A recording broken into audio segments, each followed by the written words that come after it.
नमस्कार, India voice पर स्वागत है आपका। मैं हूं आपके साथ प्रियंका मिश्रा।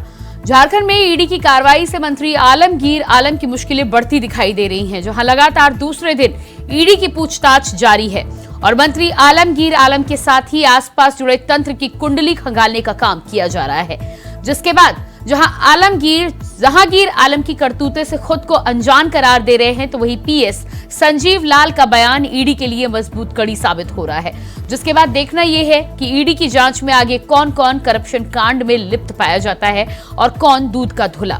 तो आज बात होगी मंत्री पर गिरी ईडी की गाज की, लेकिन उससे पहले एक नजर डालिए इस रिपोर्ट पर। मंत्री आलमगीर की मुश्किलें बरकरार।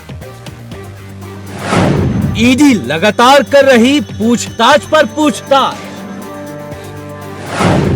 ईडी के सवालों से मंत्री जी हलकान। मंत्री जी पद से देंगे इस्तीफा या रहेंगे बरकरार। झारखंड के मंत्री आलमगीर आलम से ईडी की टीम की बुधवार को फिर से पूछताछ जारी रही, क्योंकि मंगलवार रात तक उनसे पूछताछ पूरी नहीं हुई थी। इसलिए ईडी ने उन्हें फिर पूछताछ के लिए तलब किया और वो तकरीबन 12 बजे ईडी कार्यालय पहुंचे। आपको बता दें कि आलमगीर आलम के सचिव संजीव लाल और जहांगीर को ईडी ने कुछ दिनों पहले गिरफ्तार कर लिया था। इसी मामले में मंत्री आलमगीर आलम से पूछताछ हो रही है। मंगलवार को उनसे 9 घंटे से अधिक समय तक पूछताछ हुई थी। ईडी ने संजीव लाल और जहांगीर के बारे में मंत्री आलमगीर आलम से पूछताछ की थी। खबर है कि इसके जवाब में मंत्री ने जहांगीर के ठिकानों से बरामद पैसों के बारे में जानकारी न होने की बात कही थी। उन्होंने ईडी को बताया था कि जहांगीर के कमीशन खोरी के खेल की उन्हें कोई जानकारी नहीं थी। वैसे भी मौसम चुनावी हो तो ऐसे में नोटों के बंडल के किस्से सियासी फसाने बन रहे हैं। तभी तो पीएम भी जब झारखंड पहुंचे तो भ्रष्टाचार के मुद्दे पर जेएमएम और कांग्रेस पर जमकर वार किया। ये जो टीवी पर हम नोटों के पहाड़ देखते हैं ना, ये राजनेताओं के यहां से पकड़े जाते हैं। ये गरीब का पैसा है और ये गरीब के पैसों की लूट मुझे सोने नहीं देती है भाइयों। जब केंद्र में ये आरजेडी और कांग्रेस वाले सरकार चलाते थे, तब ये ईडी जो कर रहे हैं ना, ये क्यों चिल्ला रहे मैं बताता हूं। ये ईडी ने उस समय कितना रुपया जब्त किया था मैं बताऊं? उस समय उन्होंने कांग्रेस के 10 साल में सिर्फ 35 लाख रुपया जब्त किया था। पूरे देश में से 10 साल में 35 लाख रुपये, मतलब जो बच्चा स्कूल जाने का बैग लेके जाता है ना, वो बैग में आ जाए। वैसे तो इस मामले में पहले भी ये खुलासा हुआ था कि ग्रामीण विकास विभाग की योजनाओं में टेंडर मैनेज करने से लेकर भुगतान में कमीशन की वसूली होती थी और इसका एक बड़ा हिस्सा अफसरों और राजनेताओं तक पहुंचता था। ईडी ने इन्हें रिमांड पर लेने के लिए कोर्ट में जो पिटीशन दी थी, उसमें बताया गया है कि संजीव कुमार लाल ही कमीशन वसूलता था और इसका प्रबंधन करता था। अब देखना होगा कि मंत्री आलमगीर आलम का मंत्रिमंडल जाएगा या रहेगा, क्योंकि जांच की आज की लपटें अब उन तक पहुंच चुकी है। Bureau report, India voice, Ranchi. तो मंत्री आलमगीर आलम से दूसरे दिन की पूछताछ के बाद देखना ही होगा कि ईडी अपनी जांच में कितना आगे बढ़ पाती है। जिस तरह से पैसों का अंबार मंत्री के पीएस के नौकर के घर से बरामद हुआ है, लेकिन मंत्री आलमगीर आलम से पूछताछ के बाद यह जानकारी सूत्रों के हवाले से मिल रही है कि मंत्री आलमगीर आलम ने जहांगीर आलम के ठिकानों के बारे में, करप्शन के बारे में और पैसों से जुड़े लेन देन के बारे में खुद को अनजान करार दिया है। यानी कि उनका कहना है कि उन्हें इस बारे में कोई जानकारी नहीं थी, लेकिन मंत्री के पीएस के नौकर के घर इतनी भारी संख्या में पैसों का पकड़ा जाना, पीएस को इस बात की पूरी जानकारी होना और उसके बाद मंत्री को जानकारी ना होना, ये तमाम तरह के सवाल खड़े कर रहा है।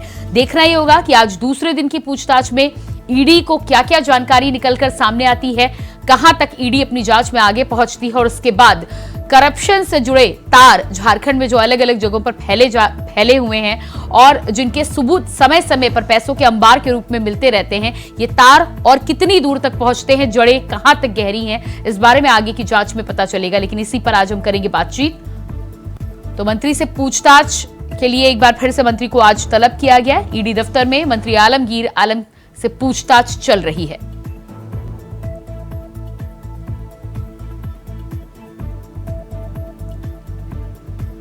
आपको बता दें, मंगलवार को 9 घंटे से ज्यादा समय तक मंत्री आलमगीर आलम से पूछताछ की गई। ईडी ने संजीव लाल और जहांगीर के बारे में पूछताछ की।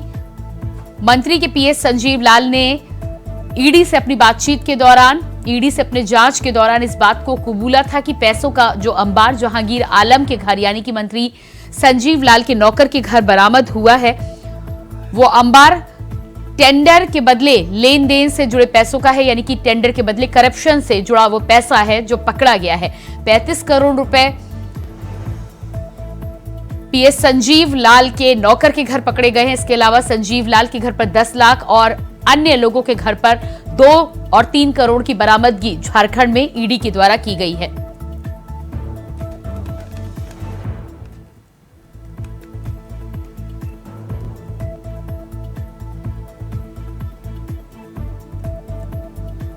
तो लगातार जिस तरह से मंत्री आलमगीर आलम से दूसरे दिन ईडी की पूछताछ जारी है, ऐसे में जांच की आंच कहां तक पहुंचेगी, झारखंड में करप्शन का जाल कहां तक फैला हुआ है और कहां कहां तक पैसों के अंबार के ये तार जुड़े हुए हैं, इन पर हम करेंगे बातचीत। हमारे साथ सच्चिदानंद सिन्हा जी, नेता बीजेपी से जुड़ चुके हैं, बहुत स्वागत है आपका। इसके अलावा फिरोज खान जी, नेता कांग्रेस से हमारे साथ हैं, आपका भी बहुत स्वागत है।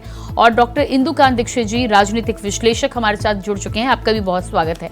सच्चिदानंद जी, सबसे पहले आपके पास ही आऊंगी। जिस तरह से आज दूसरे दिन मंत्री आलमगीर से पूछताछ के लिए ईडी ने उन्हें तलब किया था, पूछताछ लगातार जारी है, लेकिन इस पूरे मामले में मंत्री के द्वारा इस बात से इनकार किया जा रहा है कि उन्हें इस पैसे के ढेर के बारे में, पैसे के अंबार के बारे में कोई जानकारी थी। नहीं, इनकार करना स्वाभाविक है, इसलिए कि चोरी तो इनकी पकड़ी गई है, लेकिन कोशिश करेंगे कि ये संलिप्तता जो है वो चाह रहे हैं कि हमारी नजर नहीं आए, इस हिसाब से वो जवाब दे रहे हैं। लेकिन चोरी चोरी होती है। जब उनके पर्सनल सेक्रेटरी के यहाँ इस तरह की इतना बड़ा अमाउंट पकड़ा जाना बहुत बड़ा एक संदेह उत्पन्न करता है, क्योंकि उनके पर्सनल सभी चीजों को पर्सनल सेक्रेटरी देखा करते हैं।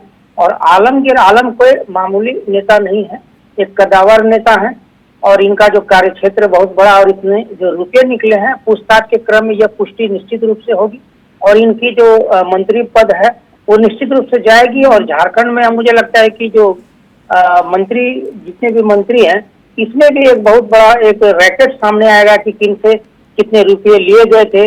और कुछ डायरियां भी मिली हैं, उसमें ट्रांसफर, पोस्टिंग और पैसों की लेन देन को लेकर के भी सारी जानकारी मिली। तो कुल मिलाकर के ईडी अपना काम कर रही है, क्योंकि स्वतंत्र संस्था है। लोग आरोप लगाते रहे, विपक्ष के लोग, कि भारतीय जनता पार्टी की ओर से ऐसा किया जा रहा है, वैसा किया जा रहा है। लेकिन मैं पूछना चाहता हूँ, एक बार हेमंत सोरेन जी जो तत्कालीन मुख्यमंत्री झारखंड प्रदेश के थे, उनको भी जब समन से समन भेजा जा रहा था और जब वो सहयोग नहीं कर रहे थे, तो मैंने कहा था निश्चित रूप से उनकी गिरफ्तारी होगी और उनका भी मुख्यमंत्री पद जाएगा। आज जो है हमारे सामने जो फिरोज खान जी हैं, ये हमें चैलेंज करते, तो मैं बोला था कि पैनल में आप भी रहेंगे, मैं भी रहूंगा, लेकिन आप देखिएगा कि ऐसा होगा। लेकिन जो एक कहिए कि भारत जो है, हमारा इंडिया एक सिस्टम पे चलता है, एक न्याय प्रणाली पे चलता है, और न्याय प्रणाली जो है उसका हम लोगों को सम्मान करना चाहिए। और ये जो झारखंड में लोग घोषणा पत्र लेकर के आए थे, प्रियंका जी, मैं पैनल में, आपके पैनल में कई बार मैंने कहा है कि जो घोषणा पत्र गरीबों को लोग लुभावन जो डायलॉग देकर के और जो घोषणा को दिखा करके आए थे, जो मुख्यमंत्री के पद पे काबिज हुए, उससे उलट इन लोगों ने सिर्फ भ्रष्टाचार और अपराध बढ़ाने का काम किया, जिसका खामियाजा ये है कि पूजा सिंघल, धीरज साहू, आलमगीर आलम, पंकज मिश्रा, छवि रंजन, प्रेम प्रकाश, ये जितने भी लोग हैं, सब पर जो है ईडी की गाज गिरी और करोड़ों करोड़ रुपयों का कहिए कि पहाड़ सा निकला। और साहेबगंज में भी 1250 करोड़ का आपने देखा कि इतना बड़ा जो एक घोटाला है, उसको लेकर के भी मामला उजागर हुआ, जो कई लोग, दर्जनों लोग जो है अभी जेल की हवा खा रहे हैं। पूरा सिस्टम को बर्बाद कर दिया और झारखंड के लोगों में पूरा आक्रोश है। और मुझे लगता है कि आने वाले चुनाव में मुंहतोड़ जवाब मिलेगा। लोकसभा में भी 14 की 14 सीटें आएंगी और विधानसभा में भी जो है इस बार भारतीय जनता पार्टी की सरकार बनेगी, इसमें कोई संदेह नहीं है। फिरोज खान जी। जी, इंडिया वॉइस के माध्यम से मैं सभी को प्रणाम, सलाम, सत श्री अकाल। और हमारे भारतीय जनता पार्टी के प्रवक्ता महोदय बहुत बढ़िया झूठ बोल रहे थे, जैसे मोदी जी झूठ बोलते हैं, झूठ बोल रहे, पीसीटी हासिल किए हुए, वकालत हासिल किए हुए ये लोग। सत्य जो आपका संजय लाल जी हैं, ये किसके पीए थे, पहले किसके साथ रह चुके हैं, आपको मालूम है? सीपी सिंह के ये पीए थे। सीपी सिंह नगर विकास मंत्री थे, आपके बहुत बड़े पद पर रहे हैं। पहले तो तय होगा कि पैसा किसका है। जब हमारे मंत्री ने एक बार ईडी ने बुलाया, तुरंत कल चले गए, आज ईडी ने तुरंत चले गए। अगर ये दोषी होते या गुनहगार होते या घुसखोर होते, ईडी नहीं जाते, ईडी के बुलाने पर नहीं जाते। मैं यही कहना चाहता हूँ, संजय लाल बीजेपी के 18 में चल रहे थे और वो नहीं, तो फिरोज खान जी आप क्या कहना चाहते हैं कि ईडी अगर दोषी होते तो ईडी के पास नहीं जाते? इसका मतलब है कि इससे पहले जो लोग ईडी के पास नहीं गए थे या जो मजबूरी में गए वो तमाम लोग दोषी हैं, आप इस बात को मान रहे हैं? आलम जी विधायक दल के नेता है, सेल्फी लीडर है, ग्रामीण विकास मंत्रालय उनके पास है। अब उनके पास 50-100 आदमी काम करते हैं। अब कौन आदमी किसके नाम पर पैसा ले लो, किसको नहीं, लेकिन आप कह रहे हैं कि अगर दोषी होते तो ईडी के पास नहीं जाते, इसका क्या मतलब निकलता फिरोज खान जी? संजय लाल नहीं, इसका मतलब है आप निशाना साध रहे हैं पूर्व सीएम हेमंत सोरेन, जिस तरह से बार बार 9 समन मिलने के बाद भी ईडी के पास में नहीं गए। आपका कहना अगर दोषी होते तो ईडी के पास नहीं जाते?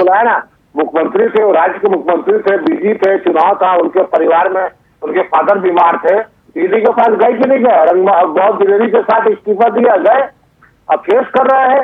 कोई बीजेपी में जाकर हेमंत सोरेन बीजेपी मिल जाते हैं, छगन भुजबल और अजित पवार की तरह, वो भी आज सीएम रहते, झारखंड के बाहर रहते। नहीं, तो आप क्या कहना चाहते हैं कि अगर कोई दोषी है तो ईडी के पास जाना बाध्यता नहीं है और कानून से बड़े एजेंसी से बड़े हैं मंत्री, ये आप कहना चाह रहे हैं? प्रियंका जी, 2 साल तक छगन भुजबल जो है जेल में थे, उनको मालूम था अगर हम बीजेपी में नहीं जाएंगे फिर जेल में चले जाएंगे।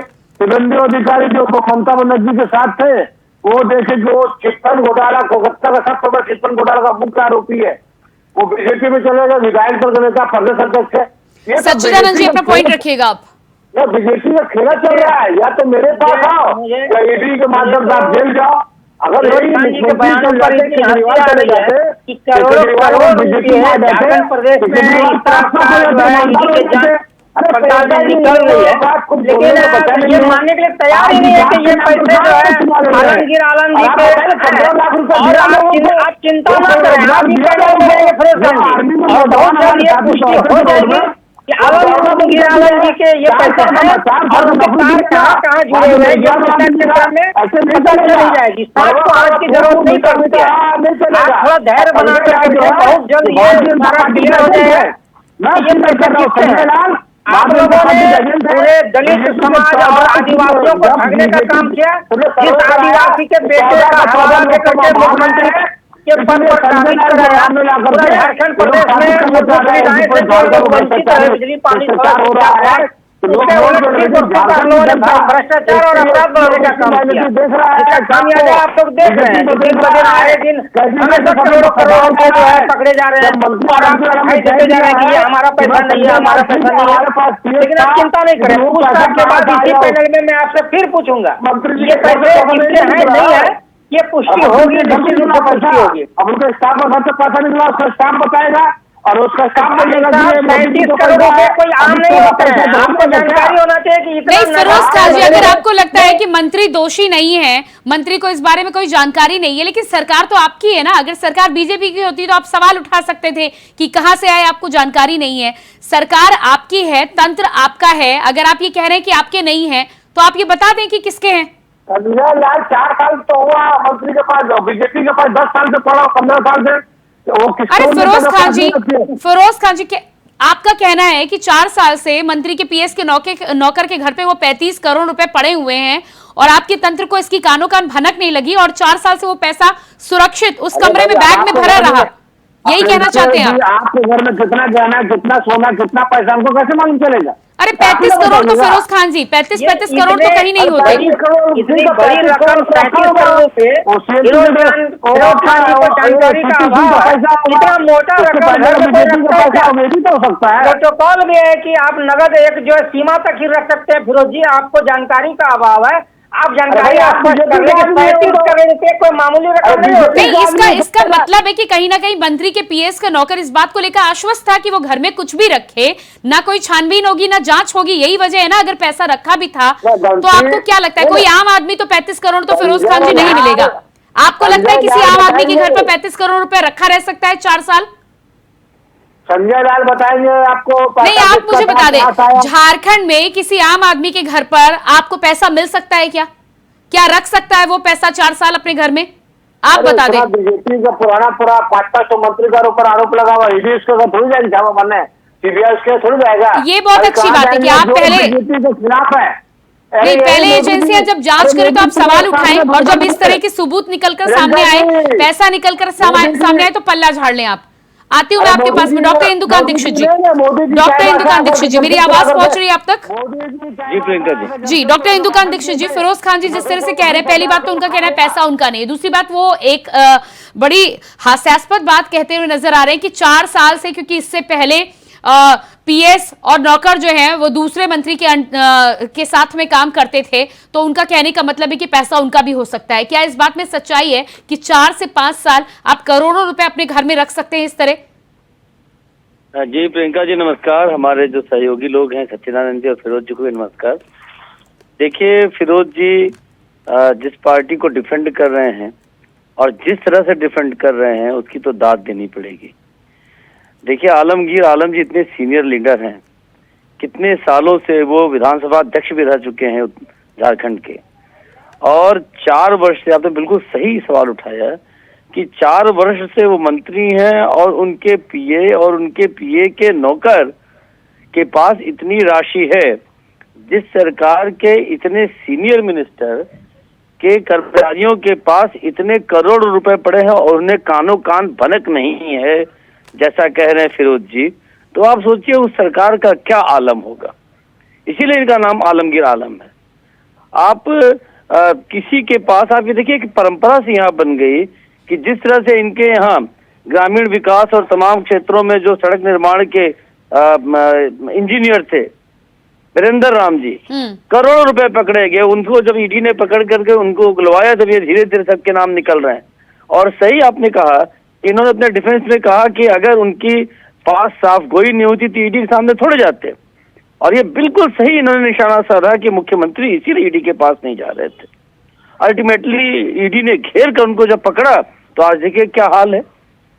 कुछ भी हो तो अंत में अरविंद केजरीवाल को किसी भी बिना पर एक अंतरिम राहत दिया सुप्रीम कोर्ट ने ना, लेकिन कितनी बार सुप्रीम कोर्ट का, हाई कोर्ट का दरवाजे खटखटा चुके हैं मंसूरन जी, क्या उनको राहत मिली?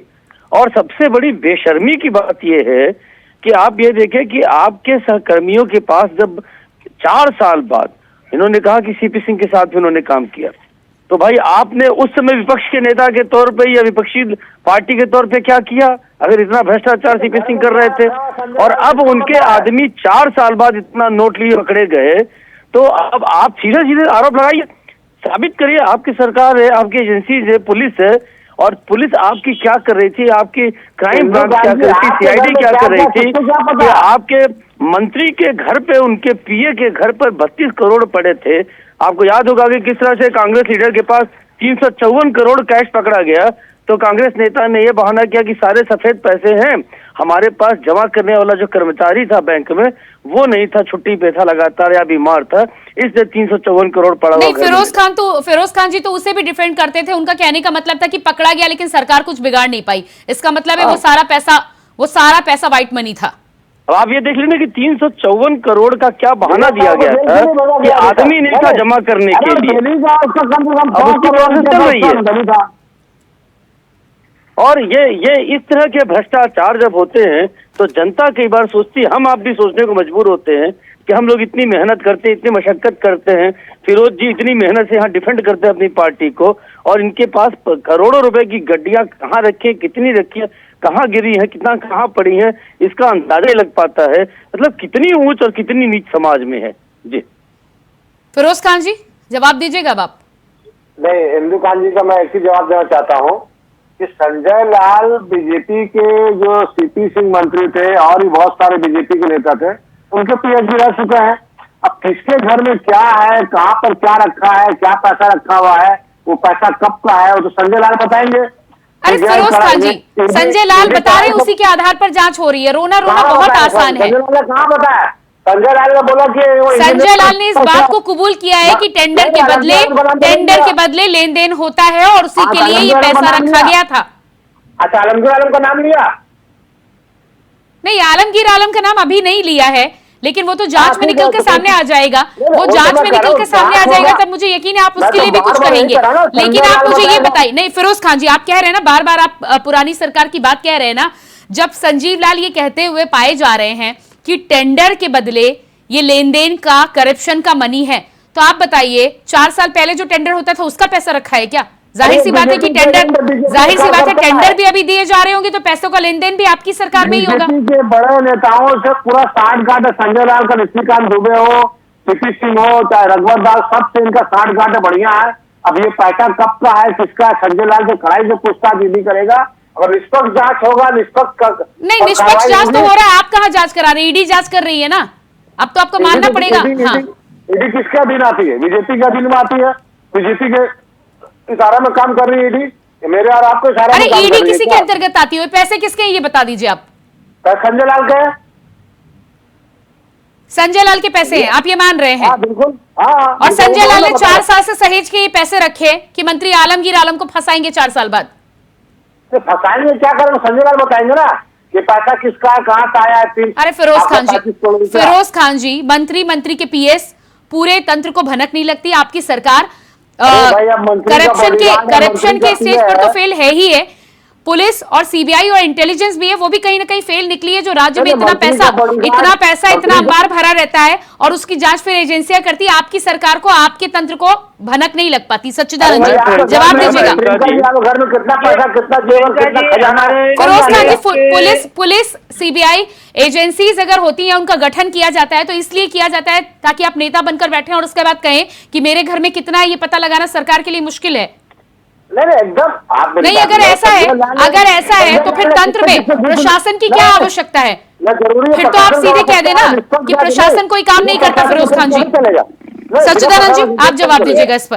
देखिए प्रियंका जी, जो है हमारे देश के यशस्वी प्रधानमंत्री माननीय मोदी जी का कहना है कि न खाऊंगा न खाने दूंगा, और बीजेपी वाले खिलाएंगे, भ्रष्टाचार कौन लीजिए रखता है। तो आप अगर बोलते हैं तो कम से कम सुनने का क्षमता रखिए। बोले दूसरों को नहीं खाने दूंगा, मेरे चाहते हैं और इसी क्रम में ये जो है छापामारी ईडी आपका जिम्मेदारी। अरे आप सुन लीजिएगा फिरोज खान जी, सुन लीजिएगा। आपका कहना है ना कि मेरे घर पे कुछ होगा पता नहीं चलेगा, हो सकता है आपके घर पे भी कुछ हो पता ना चले। सच्चिदानंद जी, बस मोदी जी का कहना है जब मोदी जी बोल रहे हैं भ्रष्टाचार मुक्त बनाना है, इसी क्रम में ईडी की जो जांच चल रही है, इनके मंत्री पकड़े जा रहे हैं और ये गरीब जनता के जो है टैक्स के पैसे हैं। गरीब जनता जहाँ भुखमरी का शिकार हो रही है, गरीब जनता को सुविधा मिलनी चाहिए।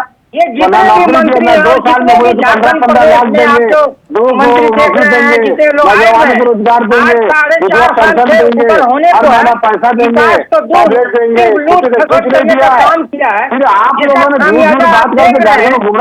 पैसे पकड़े जा रहे हैं। चलिए, मेरे पास समय नहीं है। डॉक्टर इंदुकांत दीक्षित जी, छोटा सा कमेंट दीजिएगा, फाइनल कमेंट दीजिएगा। जिस तरह से फिरोज खान जी कह रहे हैं कि किसके घर में कितना होगा उन्हें पता नहीं चलेगा, लेकिन दूसरी तरफ ये भी कह रहे हैं कि पैसा संजीव लाल का है।